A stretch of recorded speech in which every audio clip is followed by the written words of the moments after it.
Hello everyone, FPL Raptor here, and welcome back to another video on the Fantasy Football Fix YouTube channel. In today's video, we have the penultimate episode of the Top Transfer Target series here on this channel. If you have been enjoying the content here on this channel and you're enjoying this series, please do remember to like, comment, and subscribe. And if you enjoy any of the features we use here today, you can find all of them over at fantasyfootballfix.com. Without further ado, let's jump to today's video.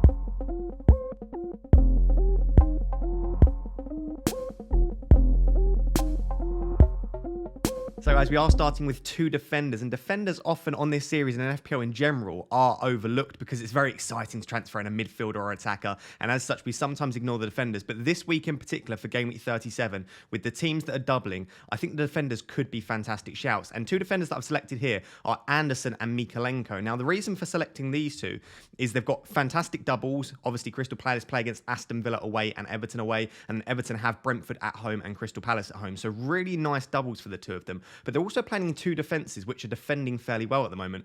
Starting with Crystal Palace have been in the top 6 all season for expected goals conceded per 90. And over the last 6 game weeks, from game week 30 onwards, they are actually the 3rd best defence in the league for expected goals conceded per 90. So not only are we looking at good data across the season, so consistently we can draw trends on that, but even more recently, they've demonstrated such excellent underlying data. And it's not like they've had the easiest fixtures in the world across that time span either. So I think you can really rely on Crystal Palace. And I would go as far as saying I would expect at least 1 clean sheet from their final 3 games, potentially even 2. We saw another clean sheet in game week 35, and Andersen picked up 8 points because he is very good for bonus as well. And Everton have actually shown some improvements as well. Now, Everton over the last 6 are actually 10th in the league for expected goals conceded per 90. So they're not defending to quite the rate of Crystal Palace, but they're still defending pretty well, and they've got absolutely everything to play for. And you would assume that they won't have the league wrapped up, i.e. they won't have escaped relegation completely through game week 37. By the time game week 38 comes around, maybe they would have, but I still think they're absolutely fantastic options to choose from. So fixtures are fantastic for both playing for good defences. I would definitely say that Crystal Palace in particular are a defence that you might want to target. When we take a look at the underlying statistics for these two players, of course it's worth noting straight away that Mykolenko is a left back and Andersen is a centre back, and it's also worth noting that you don't necessarily have to go for these two players. So from Crystal Palace you've got Andersen. If Mark Gehi's fit, you've got him. You could potentially go for Tyreek Mitchell, and then at Everton you've got Yerry Mina, you've got Mykolenko, you've got Coleman, you've got Holgate. If Keane is fit, you could potentially go for him. If not, so there are lots and lots of different players that you could potentially go for from these two teams.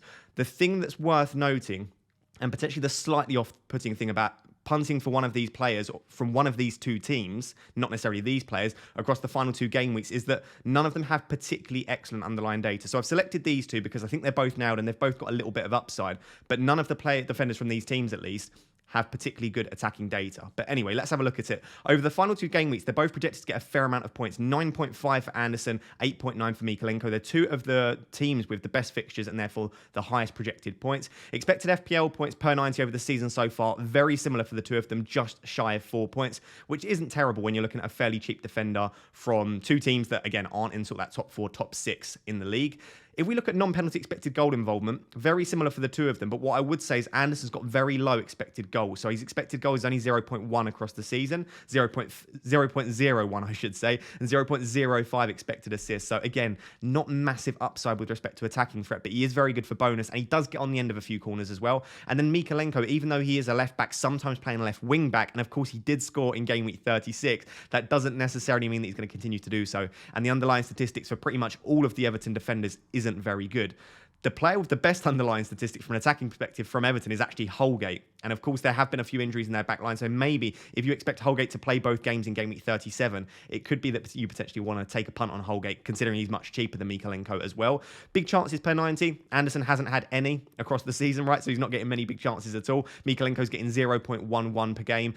Pretty good, but again, across 3 games, that would be 0.33 for the remainder of the season. So again, we're not expecting necessarily attacking returns from either of these guys. And then touches in the box per 90. Again, even though Mykolenko is a left back / left wing back, he's not getting in the box a lot. They're both getting less than 1 touch in the box per 90. So I suppose with these two, I just wanted to say that they've got great fixtures. I would definitely be looking at potentially Crystal Palace and Everton defenders, specifically just because it's a really nice double. It might be that the 2 home fixtures and the fact that they've got so much to play for might make you lean towards Everton players. But for me, Crystal Palace's defensive data just continues to be so strong that I would be slightly more tempted by Andersen. And of course, with Crystal Palace, you can, of course, play them in 38 as well. Whereas for Everton and Mykolenko, I'm not necessarily sure the fixtures as good because I think Arsenal are playing slightly better than Manchester United at the moment.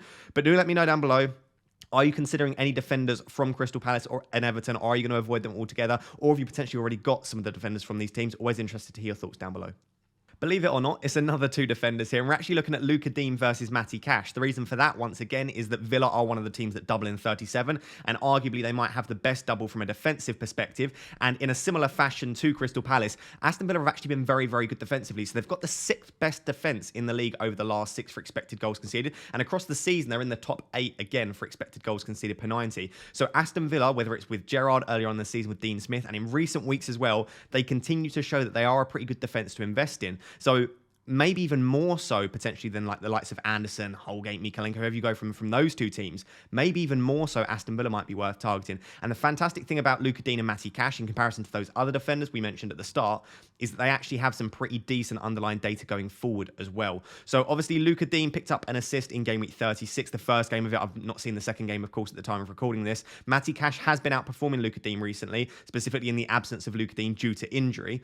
So which one do we go for? Of course, there's a £0.3 million difference between the two of them, and it is worth noting that in a similar fashion to all of the teams that double in 37, unfortunately, they don't have an easy fixture in 38, and even more so than Crystal Palace and Everton, you probably don't want to be playing your Aston Villa players in 38. So maybe if you've already got Coutinho and Watkins, maybe think twice about bringing in another Aston Villa player, unless you can potentially transfer them out for like a -4, I guess. You don't really want to take a massive hit on the final day, but you can take them out for a -4, or maybe you've got some players on your bench that can come into the starting 11.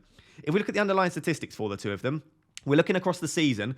It is worth noting that obviously Luca Digne started the season at Everton. However, his data across the season in recent weeks for Everton, for Villa, it stays incredibly consistent. So that as a result, I've just done the entire season to give us as much of a sample size to draw from as possible. Projected points over the final 2 game weeks, almost identical. 8.9 for Luca Digne, 9 for Matty Cash. Expected FPL points across the season thus far. Matty Cash, 1 higher expected FPL point. He's sitting at 4.02, Luca Digne at 3.02. So not a massive difference between the two, but Matty Cash definitely edging it. For non-penalty expected goals and expected assists, it's absolutely identical. 0.13 for the two of them. So as you can see, better than the other Crystal Palace and Everton defenders that you've got to choose from. Luca Digne's is majoritarily made up for expected assists, and Matty Cash is majoritarily made up for expected goals. So if you're not that interested in underlying statistics, what that essentially means is that Matty Cash is likely to get more opportunities to score goals and to shoot on goal, whereas Luca Digne is getting more opportunities to create goals, to assist. Mainly, as you can see through the touch maps, he takes quite a few corners and set pieces for Aston Villa. So that is something that's definitely adds a string to his bow there. 4 big chances per 90. Luca Digne just doesn't get any at all. Again, he's more of a creative asset. He takes some crosses from deep. He doesn't really get into the box as much. Whereas Matty Cash getting 0.06 big chances per 90. And then following on the trend of what we've discussed already, Matty Cash sitting at 2.53 touches in the box per 90. Digne at 1.64. So putting this together, they're both fantastic options. There's not much to split them at all. With Luca Digne, you're more likely to get a 12-pointer if he gets clean sheet, i.e. you're going to get an assist from a corner or an assist from a cross.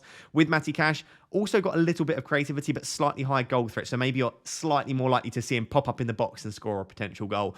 I'll be honest, I don't really care either way with these guys. If you told me you're bringing in Luca Digne, I would say that's absolutely fine. If you told me you're bringing in Matty Cash, I think that's fine as well. I definitely think the upside is higher with these two than it is with Andersen or a Crystal Palace defender or an Everton defender. What I would say is that Crystal Palace's defence is just so good that maybe you want to go there. And of course, Everton have everything to play for. Whereas Aston Villa, they're not going to be relegated. They're not going to really shoot that far up the table. So maybe they'll be less motivated. But again, in recent weeks, their defensive data has been absolutely fine. If you pushed me to give an opinion, I would actually probably lean towards Luca Digne for 2 reasons. Number one, he's £0.3 million cheaper. Number 2, he's on a lot of set pieces. So yes, Matty Cash has slightly higher expected goals, but again, it's still quite low. As you can see here, it's only about a 0.7, 0.8 expected goals he's got. So you're not probably expecting him to get any big chances in the final few game weeks. Whereas Luca Digne is going to take corners for Aston Villa at the very least. So if I was pushed, I would probably just about lean towards Luca Digne. If you own one of them already, I wouldn't stress about changing that around. And if I were on a free hit, I would probably have both of these guys on a free hit, because I think that would just be a really exciting double up. Hopefully you get one sort of attacking return from either of them, and at least one clean sheet in the double as well. Do let me know down below what you think of Aston Villa assets, both from an attacking aspect, also from a defensive aspect as well. And are you considering either of these guys on your free hit or with your transfers? So guys, we are going to finish up with 2 attackers now, or 2 midfielders in this case. And it's actually Wilfried Zaha and Philippe Coutinho. Now, I know with Coutinho, obviously, he was rested in the first game of Game Week 36. I don't know at this stage whether he's going to be rested in the second game of Game Week 36, right? So I don't know that at this stage. But I would be surprised if he just suddenly gets completely dropped out of the team. That being said, Buendia was amazing when he came in, and Villa fans for a while have been asking for Buendia to be played ahead of Coutinho. So you're just going to have to assess what happens in game 2 of game week 36. Going to have to assess what is said by Gerrard in the press conferences and try and gauge from there. Even if Gerrard suggests something like Buendia has been fantastic, maybe Coutinho is a rotation risk, I probably wouldn't take him out of my team if I did own him already.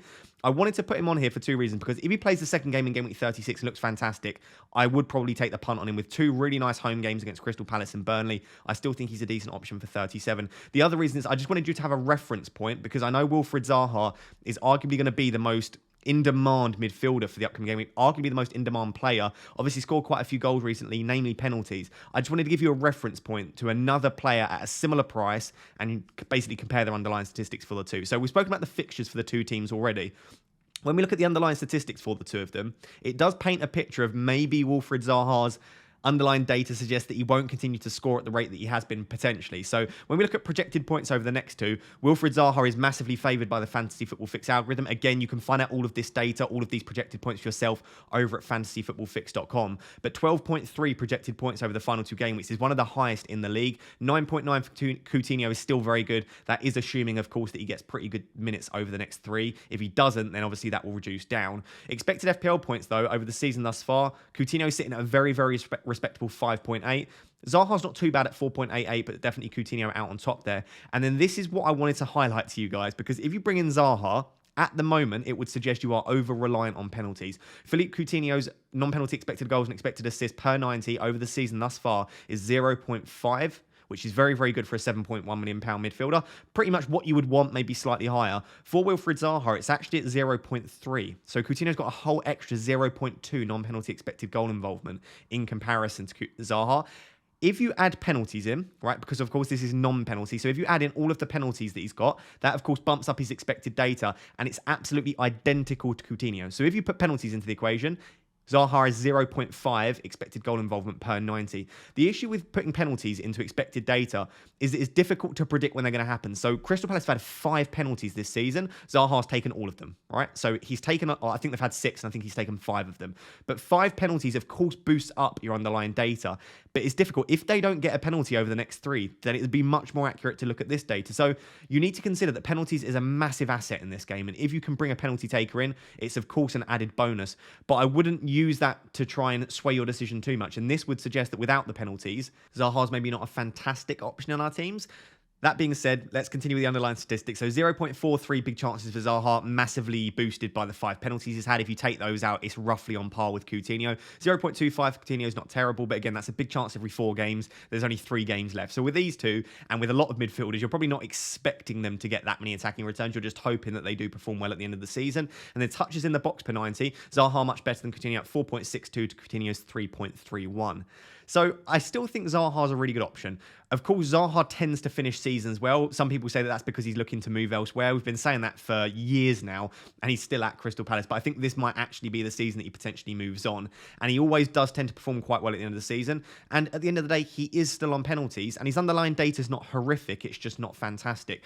I think of all the options that double, that have high upside, Zaha is of course one of them. Because of the penalties, because of the nature of the way he plays, because of the positions he gets into, he could easily pick up 2, 3, 4 attacking returns in a double game week. But we've spoken about the fact that Villa in particular are a fantastic defence. Everton have absolutely everything to play for, and his underlying statistics isn't that fantastic. I would say that I wouldn't break your team to get Zaha in. If you've got a spare slot, maybe you've got someone like Havertz or Mount, and you just want to go, do you know what, I wanted to go to Wilfried Zaha, and then maybe I'll move him on in game week 38. If you've got that spot in your team and a free transfer and you want to use it, I think Zaha's arguably the best midfielder you could go for because of Coutinho, obviously a slight rotation risk. Maddison, the issue with Maddison is that he's got that reoccurring injury, and also due to the fact that they do have other options in that attack.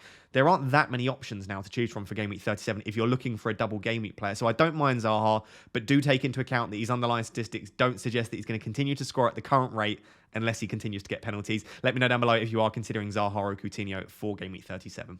So guys, there you have it. That is the Game Week 37 top transfer targets. Those are 6 players that I would definitely be considering for your teams. In particular, I'm looking at those defenders. They look like fantastic options for the upcoming double game week. If you're enjoying the content here on this channel and you enjoy this series, please do remember to like, comment, and subscribe. And like I said, if you enjoy any of the features we use, player touch maps, fixture analyzer, all of the different things that you can see on your screen, you can get all of that stuff over at fantasyfootballfix.com. And you can currently sign up, of course, for free and get a lot of those features for free as well. Until next time, guys, thank you so much for watching. Hope you get a big green arrow in Game Week 37. Cheers. Bye-bye.